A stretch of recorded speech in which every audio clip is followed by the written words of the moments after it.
अस्सलामुअलैकुम, मैं हूं अज़ीम और आप देख रहे हैं code with Azeem. Different built in methods हम अब जावास्क्रिप्ट में पढ़ रहे हैं। तो बिल्ट इन मेथड क्या होता है? बिल्ट इन मेथड ऐसा मेथड होता है जो हमें वो लैंग्वेज प्रोवाइड कर देती है। फॉर एग्जांपल अगर आपने सम करना है तो आप 2 नंबर या 3 नंबर जितने भी नंबर लेंगे और फिर आप उनका सम जो है वो करेंगे। लेकिन जावास्क्रिप्ट का अगर कोई सम का मेथड है जो सम करता है तो वो क्या करेगा, वो आपसे कह देगा सिर्फ आप नंबर दे दो, ना आपने वॉर लिखना, ना आपने कोई वेरिएबल डिक्लेयर करना, कुछ भी नहीं करना होता। तो बिल्ट इन मेथड अब हम पढ़ेंगे। तो पहला बिल्ट इन मेथड जो हमने पढ़ना है ये हम नंबर के ऊपर अप्लाई करते हैं और ये है टू स्ट्रिंग।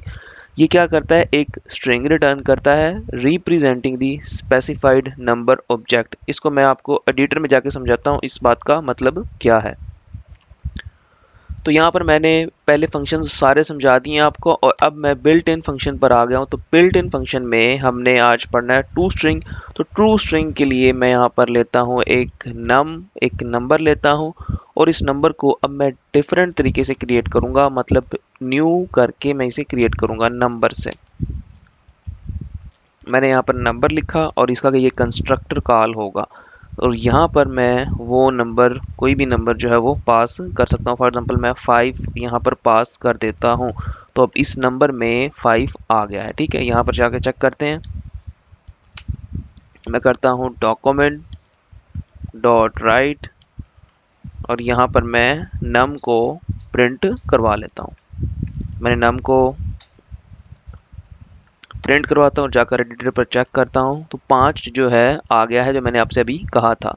अब हम जो है टू स्ट्रिंग को किस तरह से यूज़ कर सकते हैं? टू स्ट्रिंग को हम इस नम जो ये नंबर से क्रिएट किया गया है इसके ऊपर लगाएंगे। हम यहाँ पर डॉट लिखेंगे और लिखेंगे टू स्ट्रिंग।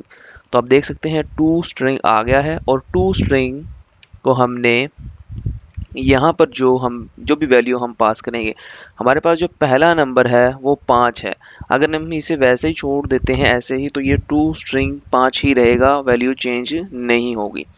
लेकिन हम चाहते हैं कि हमें बेस 2 में आंसर चाहिए। मतलब बेस 2 का मतलब ये है कि बेस 2 में 5 की वैल्यू क्या होती है।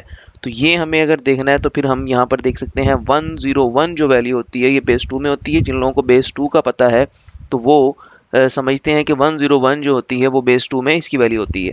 या आप हम इस तरह करते हैं, यहाँ पर 15 लिखता हूँ चूँकि बेस जो हमारे पास जो है बेस 4 है, बेस यहाँ पर जो 8 है या बेस 16 है उसमें इसकी वैल्यू चेक करते हैं। तो वैल्यू देखते हैं क्या आती है।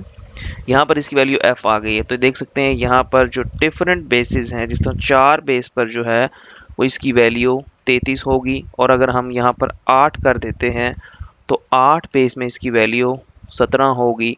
और इस तरह से डिफरेंट हम जो है यहाँ पर वो कैलकुलेशन मालूम कर सकते हैं। तो जिस तरह टू बेस है, टू बेस में अगर हम 1 ही की वैल्यू कैलकुलेट करें तो हमें देखते हैं क्या आंसर मिलता है, 1 मिलता है। ठीक है ना, तो वो 1 ही होगा। लेकिन अगर हम टू बेस में 2 की वैल्यू कैलकुलेट करते हैं तो वो 10 हो जाता है। टू की, सॉरी मैंने 10 लिख दिया। 2 की वैल्यू कैलकुलेट करते हैं तो वो 10 हो जाता है।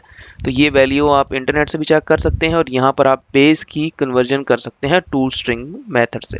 अब आपने क्या करना है, आपने डिफरेंट मेथड्स जो हम इस नंबर के ऊपर अप्लाई कर सकते हैं, ये देख सकते हैं। ये जितने भी मेथड हैं ये मेथड आपने सारे ट्राई करने हैं। 2%, टू वैल्यू ऑफ, यहाँ पर टू फिक्स्ड है और काफ़ी मेथड है। तो ये आपने खुद से करने हैं। अगर आप इनमें से कोई मेथड नहीं कर पा रहे हैं, मुश्किल है, तो वो आपने मुझे बताना है। मैंने आपको इसका एक कंसेप्ट दे दिया है कि नंबर के ऊपर हम जो है वो इस तरह से मेथड अप्लाई कर सकते हैं और इन हर एक मेथड का जो होगा वो एक स्पेसिफिक पर्पस होगा। जिस तरह से ये हमें उसकी बेस में जाकर वैल्यू रिटर्न करता है। तो आज की यही वीडियो थी। अगर वीडियो अच्छी लगी है तो वीडियो को लाइक कीजिए।